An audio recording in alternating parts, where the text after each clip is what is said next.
Hey, everybody. Welcome into the Lettermen Lounge. This is Lettermen Live. It is brought to you, as always, by Roosters. It's a fun, casual joint. This is a fun, casual conversation about the Buckeyes and the NFL Draft, which is this week. These guys know the process well, and Nicole Cox has a bunch of stuff on her mind about what's going to happen for the Buckeyes this week. It's going to be a life-changing moment. We had Jonathan Cooper in here a couple weeks ago, like 14, 15 Buckeyes that could all be drafted this week, and it's a nerve-wracking couple months for them as they go through the longest job interview and preparation process imaginable, but probably going to be a good night for the Buckeyes on Thursday. Probably a good place to come watch it here at Roosters. I'll be here. Right. I'll be at the Sawmill store watching it. Okay. I'm excited. What's going to happen? We know Justin Fields is going to go first for the Buckeyes, but what else will you be watching for with 15 really talented Buckeyes getting to make their dreams come true and make a bunch of money? So as I was kind of looking at everybody that's, going to be drafted, there's been a lot of talk about Pete Werner and going maybe potentially into first round, second round. And so I kind of had a question for Bobby because you guys play the same position. Coming out hot today. I like it. I don't even. Hey, you can just leave. Nicole. Yeah, I like it. But I was wondering if you could break down like what makes him special and what, his skill set is that, everybody's talking about. And how has he been so under the radar? Because, he's a 3-year starter, right? Doesn't talk. Yeah. None of those guys. I was like beating it. Justin Hilliard talks the most, but like tough, doesn't say a word. Baron Brown. Like, it would drive me nuts at practice. Oh. None of them would say anything. And like you making the calls, we talk to each other. Like you can't hear it anywhere. Like you guys need to be vocal, and it's just tough because it's who you are, like as a person. So Pete's a quiet dude. Like came in as he was a safety in high school. Came in, they bulked him up. He runs really well. Pistol Pete, Pete the Meat. Pick your name, whatever you like there for the guy, because.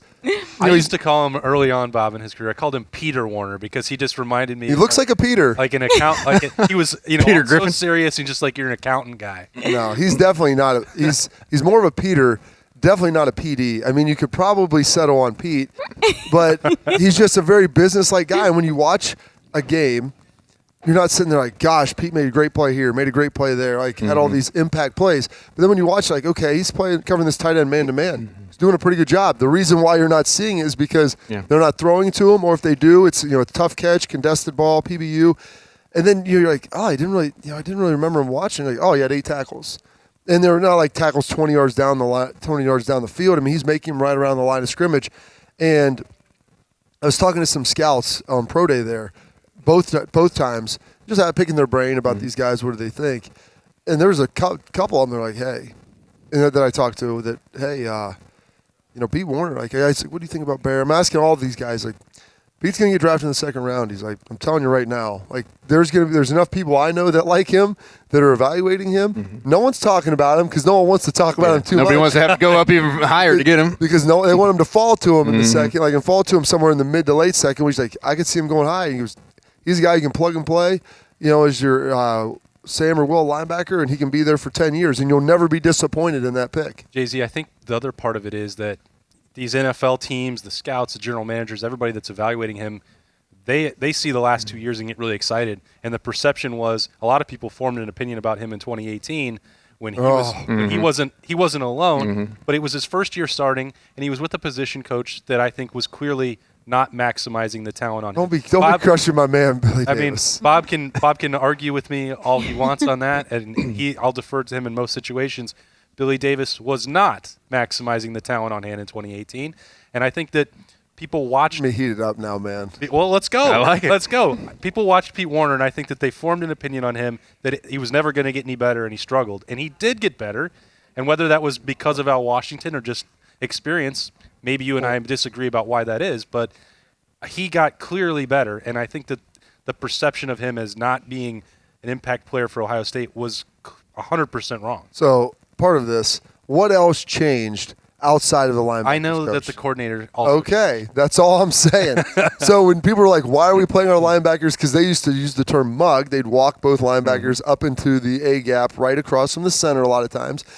And when you do that, it's some high-risk, high-reward stuff. You're pressuring the offensive line. The quarterback's staring right at you like, if both these guys come and like one of them, someone gets a blown protection, like I'm getting sacked right now. Yeah, I'm not gonna get my drop in. Problem is, like, if we do Matt block it up, and they're probably playing man behind it, and like maybe one of them has to cop out or fall off, and he has to take the back. Like, it's a great ability to get picked off, and like you can't get to your guy, and you can't go make a play because you're right at the line of scrimmage. So it's a little feast and famine. And so I always pose this question: if your boss was telling you to do something a certain way, and you continue to do it that way, even though everyone else said it was wrong, but your boss said that's the way to do it, you would still have a job. If your boss said do it another way, and you're doing it that way, and everyone says it's the wrong way, you're probably going to do it the way that he wants it to, or else you're going to be out of a job. And so that's the only thing. I had some conversations. I don't necessarily think that Billy was the biggest fan of putting those guys in that situation on a consistent basis. And in doing that, like, Pete really wasn't, none of those guys were even ready to be able to handle that. Yeah. They weren't physically gifted enough athletically yet, like, and they're still growing.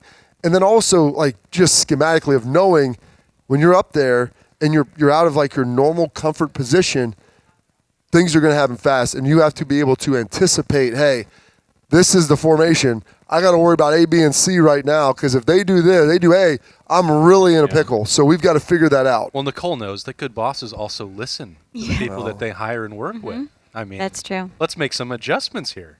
Like if you need to put the chips back on the menu, and yes, that would be something. Guys, I'm working on it. I'm working on it. Okay. But speaking of which, fried mushrooms right here. Yes. Appetizer Tuesday. Appetizer Tuesday. So get those. $2 on Tuesday, and then we'll work on that menu throughout the summer as we go.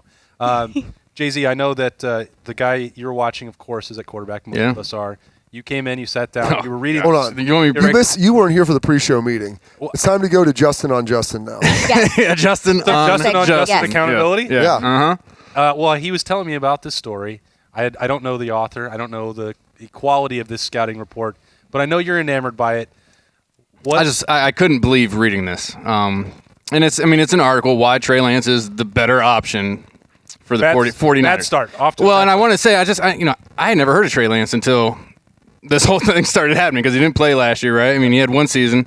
I don't follow wherever he goes to school that closely. North Dakota State? North Dakota State. 1AA powerhouse? Yeah. Which guy? I'm sorry, FCS powerhouse. Yeah, is that what it is now? The Bison.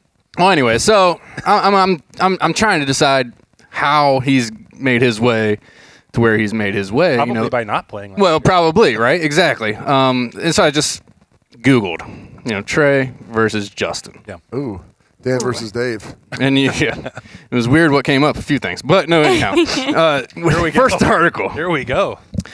Let's just go here. Not even on the show yet. We're already going off the rails. Mac Jones, pocket quarterback, exceptional accuracy, anticipation, decision-making, non-athlete. Reminds this guy of a C.J. Beathard. Berthard. That's who you want to build around, yes. C.J. Beathard. So he's the backup quarterback in Jacksonville. Yeah.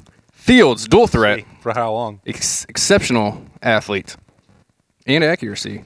Rare combination. Yeah, that's good. Terrible decision maker. I'd question that, yeah. Yeah. Hesitant in the pocket, holds the ball too long, which, maybe at times. He held the ball a little long. Maybe his first year, maybe not so much last year. Jay-Z, if you're an exceptional athlete, though. Well, you can do that. Exactly. Use your athletic ability. That's interesting how that works, yeah. Yeah, Some exactly. common sense applied. Let's see. He holds the ball, turns it over when he's under pressure. How many turnovers did he have? Very few outside of 2 games. I mean, I can probably count on 1.5 hands. I think, 5 career interceptions, I believe? Yeah, okay, so 1. Boom, there you go. Lance, dual threat, exceptional athleticism, and decision-making. Off of his 1 year, which, was he a freshman? Or was he a redshirt freshman? No, it had to be later in his career because North Dakota State keeps those guys around for a while. Yeah. He did call all the protections and route combinations. Who believes that? I don't. That's the line of scrimmage when he was 19. I don't think any coach at North Dakota State is just going to say, hey, man, go. Hey, here's your first-year starter. Yeah, first-year starter. Go out there and call that game. You got it, brother. But he's not accurate. So, that's the one downfall in Lance.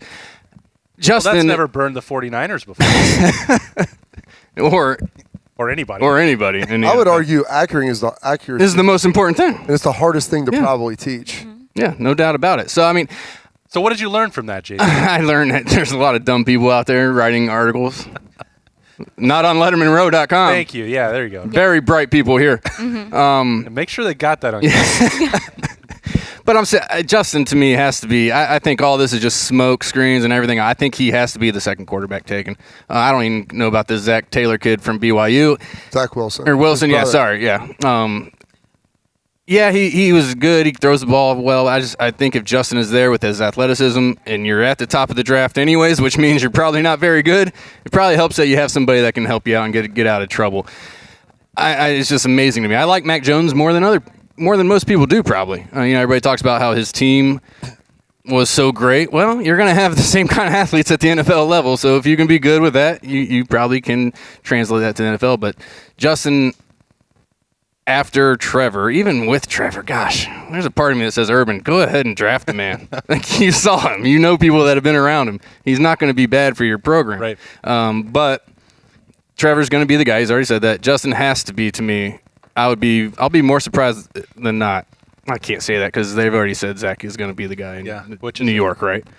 Unless that's a huge smokescreen, the biggest one yet. It would be the biggest one. But after he goes to the Jets, if Justin doesn't go, I just think that's the wrong pick.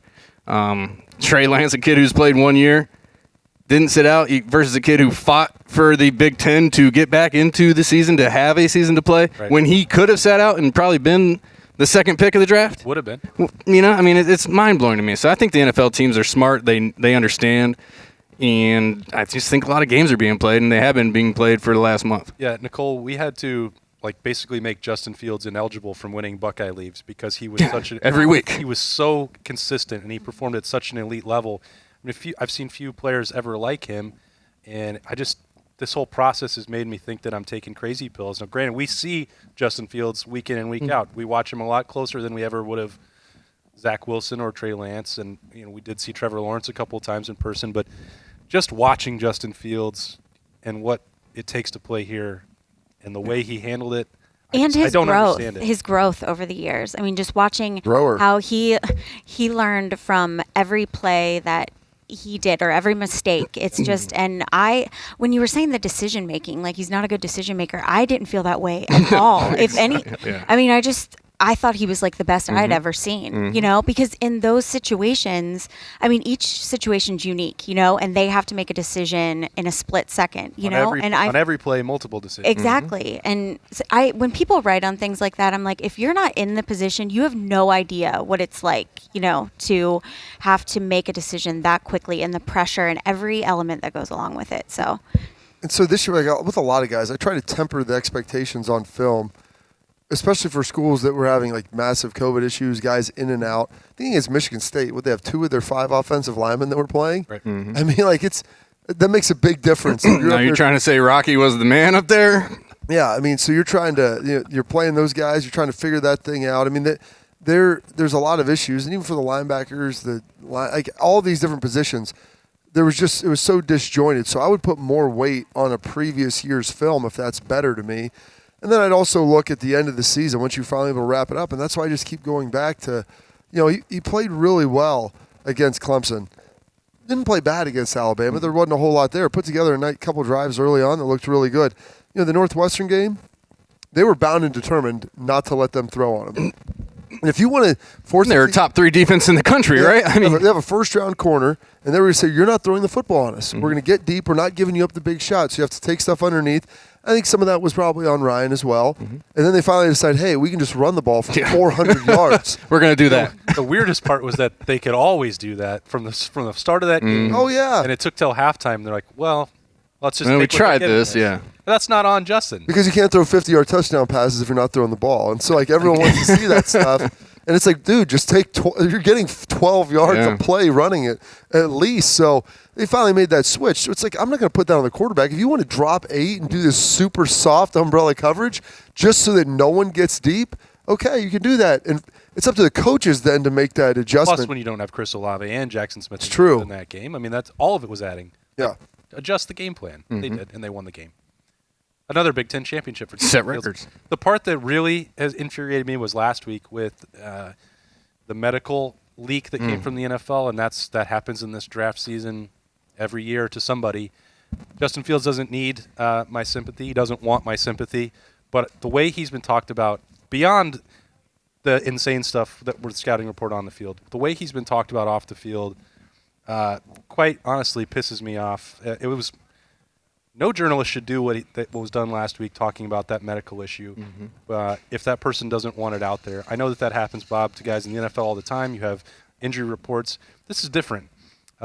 This is a condition that never kept him from playing games or practicing, wasn't impacting his performance in any way. If he wanted to talk about it, he could have done so multiple times in the last 2 years or at any point in high school. He didn't just develop the situation. And I don't even like talking about it. It wasn't a secret to people who cover the team closely. It obviously wasn't a secret to the medical staff or his teammates or his coaches. It wasn't some hidden secret that they needed to unearth about Justin Fields.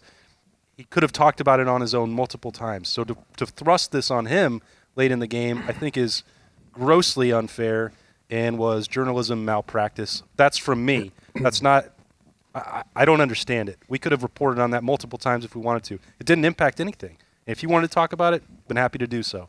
But he didn't. And then somebody leaks it, and there's privacy laws and everything else involved. I thought that was way across the line. Yeah, it's unfortunate. Like you said, if he would have missed games because of it, or there was times where he was missing practice and you had documented issues with it, all right.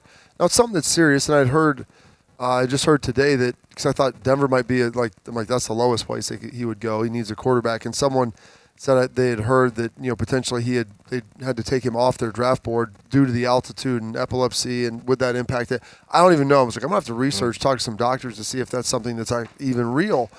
Maybe it is, maybe it isn't. And if it is, I understand the Broncos, and they would have known that independently from this report. Obviously, it's in his medical stuff. I'm impressed that Ohio State, his teammates, his coaches, and the trainers and the doctor staff, that this didn't come out while he was a player, because frankly, it's no one else's business. I was impressed that obviously it didn't come out of Georgia while he was down there. And like you said, Hassan, I'm very disappointed that, and even Rappaport's tied in with the NFL as well as anybody. And so he's getting that from people who are in the know. This wasn't wild speculation. No, it wasn't. Like he was told, accurate information. He was told this so that this would be made public. And that's just very disappointing to me that that's where we are now. Where you're going to do this to a young man of something that doesn't impact his draft status at all publicly. It should not be talked about. It's a medical condition that no one knew of.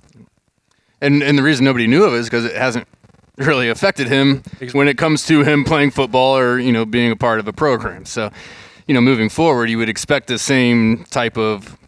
Well, and that's the key difference for me, Jay-Z, with having that knowledge and crossing over that line to report it. If the starting quarterback for Ohio State missed 2 games and there was no explanation why, then this would have come to light. Guess what? He didn't miss any games. He didn't miss practice time. He wasn't unavailable for his teammates.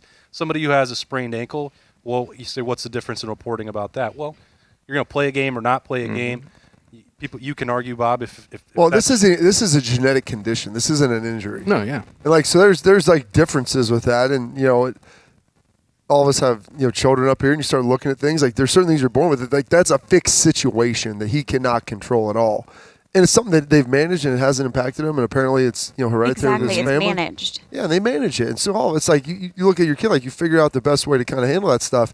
And so it's not pertinent to the game of football unless it's with one of those teams, and maybe there's an altitude issue and some other stuff. But this isn't like something that you watched happen, or it's a muscular skeletal thing. This is something that's real. Nicole, are you as worked up about this as I am? Yeah, no, I get worked up for things, especially like this. I mean, honestly, I didn't go into journalism for this exact reason, because I loved the idea of journalism and wanting to be on the news. I interned with the news, but I could not fathom the idea of ruining someone's life or talking about information that is, private to them, because it, like you said, it does not. I could report on things that, have to do with football if it affects what he's doing, his performance, but it doesn't. So it's nobody's business. And if anything, I just think that makes him that much more amazing that he's never used it as an excuse or anything. I mean, we never knew about it. So for him to be dealing with that on a personal level, I think that just makes him that much greater of a person and a player too, as well. I think sometimes people forget that we're not covering the White House or, this isn't Whitewater or some investigation. He doesn't owe anybody that explanation of what he has to deal with, or so I feel like there's a few things that come out about Justin Fields where it's just wow, what is going on here? Are they trying to assassinate his character or something? Well, the things that must have been coming from I don't know, Athens, Georgia, about his work ethic, because that never was discussed by any of his high school teammates, his coaches. No. That's all glowing reviews. Yeah. They will still talk about the way he worked. And then there's 1 year here, and then the last 2 years to ask anybody in the Woody Hayes Athletic Center about the work ethic and when he showed up. Like, how much he cared that they had a season, right? So how much emphasis are you going to put on that 1 year where there might be an axe to grind about what happened to their quarterback position after he left? Like, you have all this other information, and then the focus becomes one person, maybe at one place, with a clear vendetta against it. And then you're like, well, let's report this. And then that's the headline. First, and then boom, it takes off last like guy a in and wild. first guy out. That's not the Justin Fields that was here for the last 2 years. What are we doing? Yeah.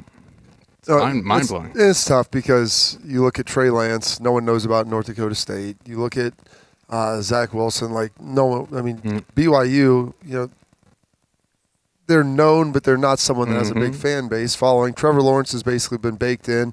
Mac Jones is just there's not a whole lot of sizzlers, nothing really there. He won a national championship and has great numbers to back it up. And so Justin's, the guy at Ohio State that did struggle with points in time this year. I mean, there were some highs and some lows. But he played at Georgia. Like, there's all this stuff that surrounds him. So he's just been the best story. And part of it is, I think, the reason this is happening is San Francisco, I don't think they're going to take him. I think they're going to ultimately probably take Trey Lance now.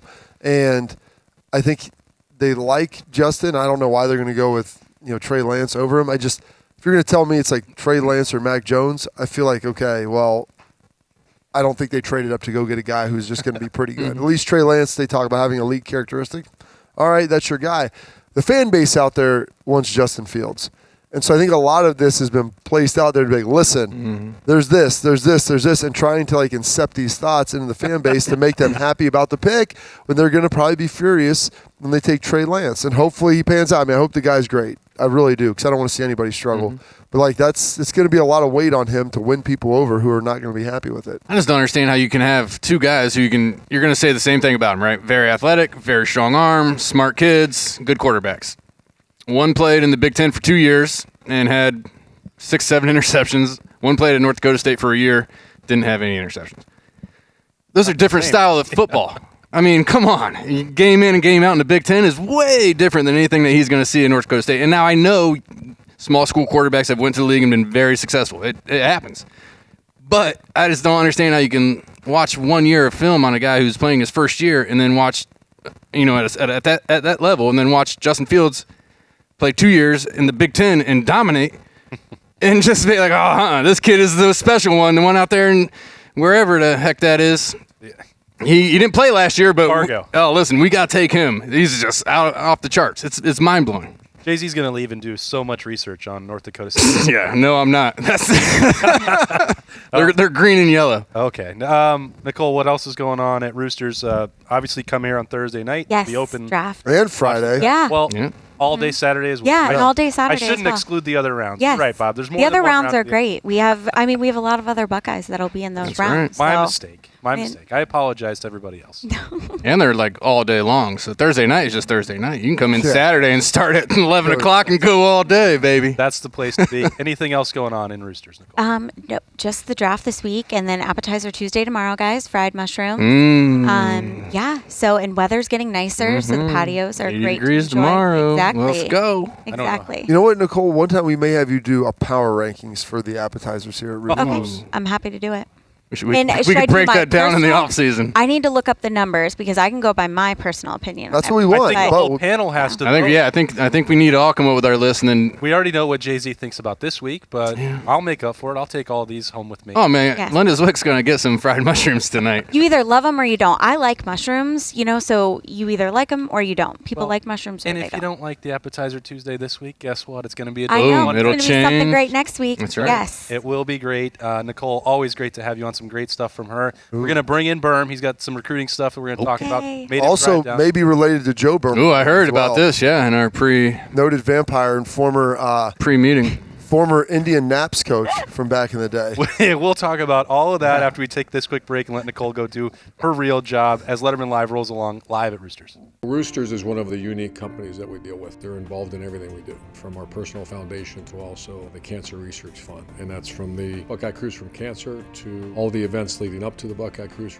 They donate back to different organizations that are near and dear to their heart, and we're so fortunate to have been with Roosters now for a long, long time. All the folks at Roosters are just genuinely kind folks, and they want to make a difference. Thank you, Roosters Foundation.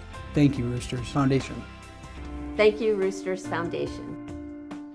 Hey, welcome back into the Lettermen Lounge. That's Berm. He's Hey! here. He still didn't bring the signs, though. I don't have any signs. I don't know about that. He has them in the back of his car, so when he goes I have down the highway- signs. Here's a sign. You're absolutely right. The talk about Justin Fields has to come from Georgia.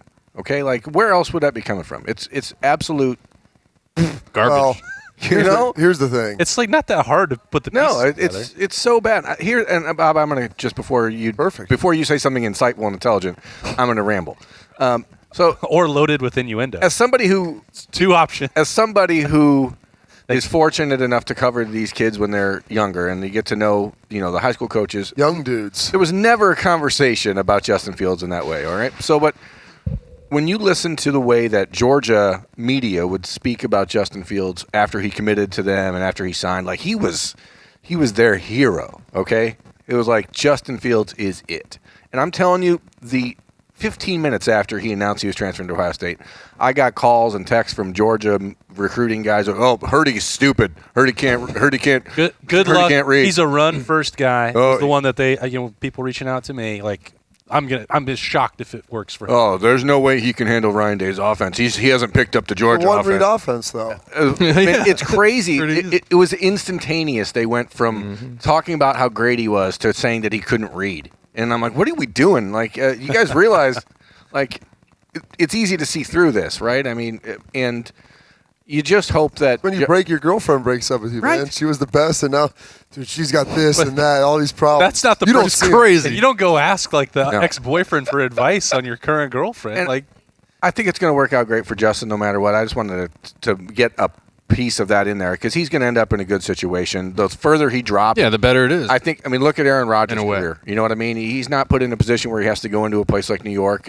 which is going to eat him up like they will do anyone, or San Francisco or Denver with its rotating quarterbacks. Good for him. Like I hope he finds a spot that's going to be best for him. I've heard Carolina at 8 is still one that is thinking about him, even though they just traded for Sam Darnold. How about to the quarterback graveyard at 20 in Chicago? See, that's a nightmare. If he's there at 20, something has gone seriously wrong. That's why I joked with Brandon Beam, who I hosted on the morning. I'm like, would you be happy to get him or sad for him if somehow he ended up in Chicago? Oh, but there's Justin. There's all the talk about him, and then there's Wyatt Davis, who people are now thinking is like a 4th-round pick. I'm like, how does this happen? This guy was one of the best offensive linemen in the Big Ten. He's an all-decade Big Ten offensive lineman, and now we're talking about like what happened from last November to now. Well, and the interesting thing about Wyatt Davis is there's not like a lot of bad film that you could find. Like he got beat up. You could go through it and look like, well, this was a really bad game, or the fact that he has some sort of physical trait that isn't great. Now he's got to work on his feet a little bit. And maybe finish like with balance, but a lot of people were like, man, he's a mauler. He does a lot of things well. And then a lot of times, too, coaches, especially older guys, they ultimately lean back on this, like pedigree and the fact that his grandfather's in the Hall of Fame. And now his dad did have a really severe leg injury that he was never able to come back from and play in the NFL. I remember that. That was so bad when he played at ESU. Yeah, that's tough. I understand. He'd been talking trash to that guy for a long time. Blew out his knee. Alvin Mack, that would be. But outside of that, I mean, his grandfather's a Hall of Famer, for heaven's sake.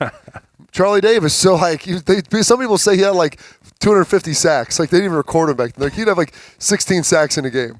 So, I mean, like, he has all these things that would lead you to believe. And there's no, like, glaring character flaws. Yeah. He found, you failed, like, 8 drug tests, or he's had, like, 2 DUIs that no one knew about, like everything off the field, or that they did know about, and they're still and just don't talk about it. And they're still going to take him as the number 3 quarterback. Some players do have 2 DUIs, and it doesn't seem to hurt them at all. But that's neither here nor there. That's a great point, though, Bobby. Like all the things that should be helping Wyatt Davis all decade. The fact that you talked about last year and the footwork, he was playing on one leg. He was hurt basically all year.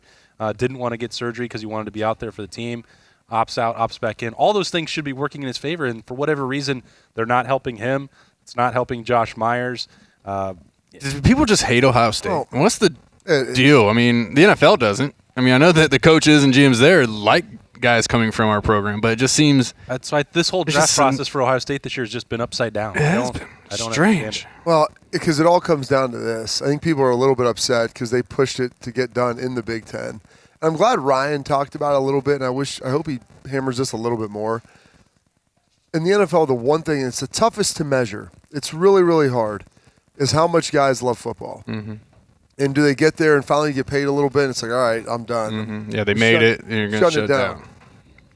You could argue that the guys at Ohio State who came back and all decided to play, Shaun Wade, Wyatt Davis, and now Justin Fields, hurt themselves more than anybody else, and I guess in our mind's eye of watching and the perception of them than playing. Or they could just be like Micah Parsons said, deuces, I'm out, or Bateman, or a lot of these other guys that no one's bringing up. And that's what Ryan, when I talked to him, and he said it in his presser, I don't know, he was very subtle, and I'm trying to think of how he described it. He's like, he came back and played when some of those other guys. Some guys opted out, and they don't talk about them, Yeah, and it's just, okay, well, we don't even bring that up. And I'm not saying which is crazy. I'm not saying that should be a massive negative for those other guys, but if you're not going to hold it as a negative to them, it should be a plus in the other category for the guys who decide to come back, who, they hurt their draft stock. Well, yeah, because they didn't give a full offseason, so disjointed, they chose to go out there and play under these conditions, knowing it probably wasn't going to be as good.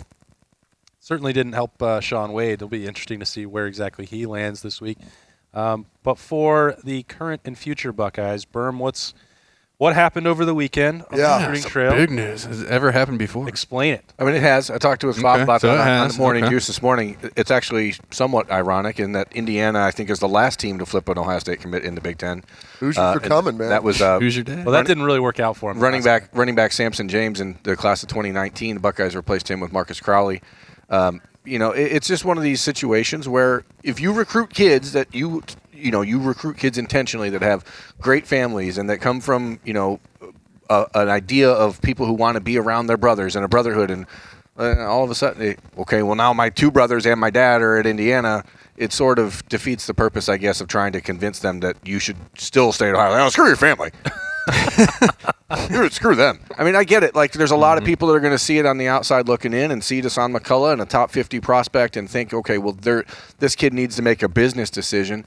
But as we talked about this morning, with name, image, likeness stuff coming, with the things that are possible, why not just make it, the first family of Indiana football, and your family can be everything for Indiana for the next decade. It's now certainly that doesn't compare to what life as a Buckeye is for people, or once you leave Ohio State.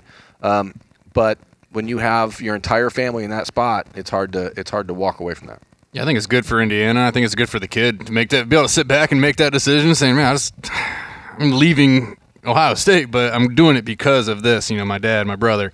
Just being around them for 4 years and sharing those special moments with the family. I mean, it's pretty cool, and I don't think you see it much nowadays. But I root for Indiana. I think it's great to see them kind of getting things going, and this is just going to continue to help them. And so the reality is, his dad would have probably only get to see him play one game a year. That's maybe a second on a bye week if things matched up. Well, then you got a mom going to one or the game or the other. I mean, it's tough. When his dad's younger, he's still coaching, and and he's a very talented young coach. But you want to play with your brothers, you never get to see them play really otherwise. And so I liken this a little bit. Joe Burrow was down at Athens. His dad's the head coach or the defensive coordinator at Ohio University. And, he wanted what was best. I think if Joe didn't go here, I think he probably would have went to Ohio University. And just so he could have been around his dad, and they could have been together. He comes here ultimately, and then he transfers to LSU, and his dad retired from coaching. And I think he probably still would have wanted to. He could still do it, and he was still doing it at really high level. My brother was down there with him right up until he left, and I had conversations with him about this. But Jim, it's like, hey, you want to be able to watch your kid play. You had no idea what was going to happen, and so there is that tie there, and you can understand it. If you would have flipped and went to Penn State or heaven forbid Georgia or Tennessee or something like that, I think people could get upset about it. But no one still really views Indiana as a viable threat. You love to have the kid. You understand 100% why it happened, and he's not he's an Ohio kid-ish. That's where he was born in Cincinnati, right? That's where his family's from. But it's not like he grew up here. Yeah, he grew up in Bloomington. Yes. When his dad was the coach there before his dad took the job with the Chiefs. So it's one of these situations where you just don't you just kind of throw your hands. Say good for you, man. It made me think, like, as two guys who played football at Ohio State or from Ohio who grew up, dreaming of wearing scarlet and gray, what would it have taken for you to decommit? I mean, I didn't commit to almost that. Yeah, I decommit. Almost. I'm not going to get into it. Well, but I think we should probably get into it. I think no, it didn't. Jay-Z was just talking about a bag of cash. I think. Yeah, or something. Nah, just Berm said now it has to be Venmo because you couldn't take the visits. And you as long as you put in the description, you can't show up in person to actually get the bag of cash. You gotta hide your notifications, right? You put it in the description. You put the little dollar sign with wings on it. You put the dollar sign with wings on it. Put the McDonald's French logo. fries, and they're just flying into your pocket. No, it wasn't that. Oh, it wasn't. Oh, okay. They didn't have Venmo in 2002. Jay-Z is sitting on a story. No, it's not a story by any means. But I mean, back then I committed so early. I mean, I recruited half the class, I feel like. So it probably would have been really weird if, late in, I'd be like, There's Deshaun McCullough has been an extremely important part of Ohio State building the 2022 class. Yeah, so it's kind of the same deal. So now he's going to be out there trying to recruit kids to Indiana. So good luck. I guess. That sort of transition. This is a kid who was waiting for months for an Ohio State offer. We talked before he got the offer, before he committed. Every time we talked, what are they saying? Are they going to offer? They're going to offer? They're going to offer? And finally, they offer, and he commits almost immediately. This wasn't someone who was going to go to Penn State or go to Tennessee or go to Georgia or anywhere. This was a kid who was locked in at Ohio State, and then his entire world changed in 2 months when his entire family moved and is now going to Indiana. So, I mean, for those people who are out there on the outside, they're going to say, oh, that's stupid, that's a bad business decision. Maybe, but it's not your decision to make. Part of the reason I ended up coming to Ohio State and it worked out for me is, obviously it was probably the best choice anyway. But there was other places I had good relationship with coaches, and I thought maybe would have been a better fit potentially. But it ultimately came down to the fact that I grew up 40 minutes from here, and I wanted to still be able to go and catch my brother's games if I could on a bye week. Or on Thursday we got out of practice. My third brother's a freshman one year. I could go watch his games when he was playing here and get there and be able to see that. And that was important. And that was a big piece of it for me. So I can never sit here and besmirch somebody and say, hey, well, you're making a decision for your family, even if you don't think it's the best football decision. The reality is, if Deshaun McCullough is really good, he's going to get drafted to where he should be. Also, you look at where Indiana is, especially on the defensive side of the ball. They're playing really good football right now, and I think that's only going to continue to increase. So, and he'll get on the field much earlier. He will. Yeah, I think it's great. I mean, that's why I came. Same thing Bobby talking about coming to Ohio State. I had a sister at OU. I had a brother at Ohio State. Yeah. Parents are 2 hours away. It's a no-brainer. You think you're going to live here the rest of your life? More than likely you are. Yeah. I mean, Columbus is a great city. I think the intrigue is not – his decision is understandable, but, Berm, if you're looking at Ohio State moving forward, you know that they almost need a linebacker immediately, and then your next recruiting class just loses a decommitment from that position. I think that's why there's more talk about it. Even if you understand why Deshaun McCullough is going to Indiana, you just sit there and go, well – I don't know. This situation looks dicey at linebacker, and then you just throw that on top of it. Yeah, you lose your best four linebackers a year ago in Baron Browning and Justin Hilliard and Tuff Boylan and Pete Warner. What's Pete the Meat? Is that Pete what it is? Peter. It's a working. Peter the Meater? That doesn't make any sense. And then, then you look at Kayvon Pope, Dallas Gant, and Taraja Mitchell all leaving after this year. So now that room is completely changing over. You have the injury to Mitchell Melton that's going to slow him down. You have a lot of just question marks. And so one of the things that Ohio State had going for it in the class of 2022 specifically was that it had 3 linebacker commitments already with McCullough, with C.J. Hicks, with Gabe Powers that all were seemingly pretty locked in. And now Al Washington has to play a little catch-up again and try to reestablish some relationships that he has in the last year, all but shut down because there was no decision. I would guess when McCullough's dad got that job. They saw that writing on the wall. I went to Watterson. He's a bright guy. I would guess that he probably started re-engaging with some other guys just to make sure, hey, he's saying he's good, but he knows he's fighting an uphill battle. Yeah, there was never a spot where they stopped looking at other guys. There was Jalen Walker, a 4-star linebacker out of North Carolina, but he then committed to Georgia. There's a kid named Jihad Campbell down at the IMG Academy who was from New Jersey originally. They thought they were in a really good spot with, but he went down to IMG, and all of a sudden he doesn't like Ohio State at all anymore. weird. But hey, no big deal. It's just now they have to kind of go back to the board. And the nice thing is that a lot of places where they traditionally have been looking, the Virginias, North Carolinas, some of these states are now playing spring football. So now you have junior film finally. Mm-hmm. And the evaluation process gets a whole lot easier when you can actually see these kids in their junior year as opposed to relying on what you saw between their freshman and sophomore year or sophomore film, and sophomore film really doesn't matter. Bob, we talked obviously about the spring game last week. As you look at that unit heading into the summer, what is your comfort level with it, given the injuries, given that relative lack of depth? And then the other part of that I was curious about for you was how much you saw of that with the bullet. If you're counting maybe Craig Young or Ronnie Hickman in there, is that position better off than maybe it seems? I think it is, because now you're really looking at those guys kind of filling two spots. Now, there'll be games when you're playing against Wisconsin, the Iowas, some of those, now Illinois as well, depending on who you have. And most of them, thankfully, they're in the West, so those things kind of rotate. We'll see. Who knows what Michigan's doing? They might be back to running power I. It's just they're back to getting 5-star recruits. You didn't hear, Bob? Who knows? But like that, those will be the games you'll go to a third linebacker. But I think a lot of them, it's going to be Craig Young, like you said, Hickman. My guy, Court Williams, Jailhouse, Court Williams, and so you'll really only have to fill kind of two spots there. And so I think that's going to help. You've got some veteran guys that can get it done.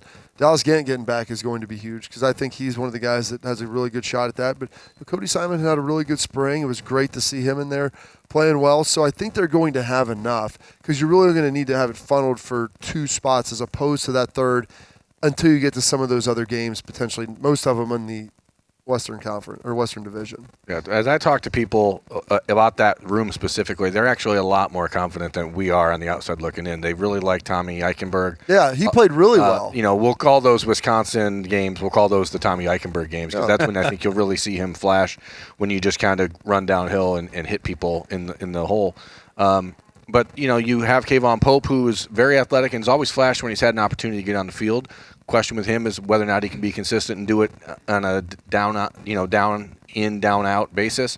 Taraja Mitchell, the light may be starting to come on a little bit from what I heard, and they really do love Craig Young in whatever position you have him in. And again, unfortunately, Mitchell Melton getting hurt is one that I think may have a bigger impact. He is the best looking dude in that group. Hands down. Well, I mean, not handsome-wise. That doesn't matter. Okay, so who wins that one then? Who's the most handsome linebacker, Bob? I mean, they all had helmets on, man. Like when I was looking at them, I was trying to stay away, wearing masks. I mean, is it mask on or mask off? How do I judge them? Mask up. Mask for safety. Mask up for safety. The mask up will throw you for a loop sometimes. Though they take that mask down. Well, I mean, it's like a sweater. Bob, Cody Simon is a mean-looking dude too. I mean, yeah, he's smart. He's out there early on, like. Football family. He's from a great family. Great family. Elite family. You would say elite families. They're not great. They're elite. He's a Jersey kid. His brother plays. I think he's still at Notre Dame. Yep. I mean, the only reason I'm like, how did we get him? They're like, well, Notre Dame said they were full. They weren't taking any linebackers in his class. I'm like, what? This kid looks like I want to send another one back. He's legit. I mean, he's got a great family. His brother plays. He seems to check every box. Mm-hmm. I think he's going to play this year. And that, frankly, he probably could have played last year if it wasn't for the fact you had 4 seniors out there. Eichenberg, I liken him a little bit to just tough, but make him a little faster. Leichenberg. You like I liken Eichenberg. You liken. We're losing it, folks. There we go. I liken Eichenberg. The red alarms are flashing. Do you have anything else on your mind? I want to know, is there any, and you guys may have talked about this in another show or something, but we save it all for later. Is there a transfer portal linebacker that you like? Or well, we've talked about Henry Toto from Tennessee. Could you lure someone else into the portal? I mean, why not? Not to be no rules. Anything goes anymore. But Henry Toto is the guy. I mean, the Buckeyes are involved. It's probably them or Alabama at this point. And so that came down. Was it you that was talking about this? Someone the transfer rule potentially with the SEC. The SEC has not officially taken back their rule that says. I don't know if they will. They're like the one that you can't go from that you can't that you can't play intermediate. Yeah, they don't care down there. That you can't play you can immediately. Transfer. So they Alabama and a lot of schools are obviously trying to push for that because Alabama wants the rest of the SEC to be their feeder system, which is crazy because it would be. They want the rest of the country to be their feeder system. But you get this opportunity in Toto. I think what happened here is that when he initially entered the transfer portal, the very idea was, I'm going to Alabama. Like, that was kind of the thought. And then you still wait for the SEC rule to get amended, which it probably still will. But in these last 3 months, 3.5 months, there's you get lobbyists for that? How does that work? I mean, just Nick Saban tells Nick tells him what he wants. You say, Nick, what do you want? Depends on how good your athletic director is. And then, so these last 3.5, 4 months has kind of given Al Washington a chance to get to know him. Al Washington did not recruit him out of high school when Al was at Michigan. And so now you've... That wouldn't have made any sense. Right, exactly. They don't recruit good... No, they don't want good players up there. He's a good football player. So, can we stay on task here? Oh, yeah, I'm sorry. Are we distracting you? Goodness gracious. The point is... So, Toto. There's been a good 4 months of relationship building where they can talk to him pretty frequently. They watch a lot of film together. They get an opportunity to go over the defense. The buzz from the folks down the road is that they feel pretty good. Now, is he just biding his time and waiting for something to happen in the SEC? Maybe. Maybe he's changed his mind from what he initially thought, but there's still no hurry for him to make a decision because he has to finish up a semester of school anyway. Oh, so that's not happening until... Okay. So you're talking, sometime in May is what Well, and if he wants to check out the campus, right? You can't do that till June anyway. So, and that's not always a... Which is stupid. I mean, let's just call a spade here. Why can a college transfer not come check out the darn school? Are we serious? But let's get real deep. I mean, Ohio State had signees in the 2021 class who were on campus for the spring game. These kids can get the weight program from Mick. They can sit in on every meeting via Zoom, but they can't meet the coaches when they come up to the spring game.